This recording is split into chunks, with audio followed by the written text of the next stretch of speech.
White बा skin ये baby, अच्छा नैना तोहार लागेला फरेबी।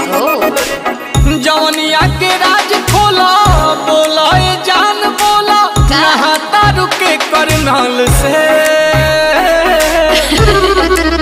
की रस चूसे लो कोनो फल से, कि धोवे लो गुलाब जल से। रस चूसे लो कोनो फल से, कि धोवे लो गुलाब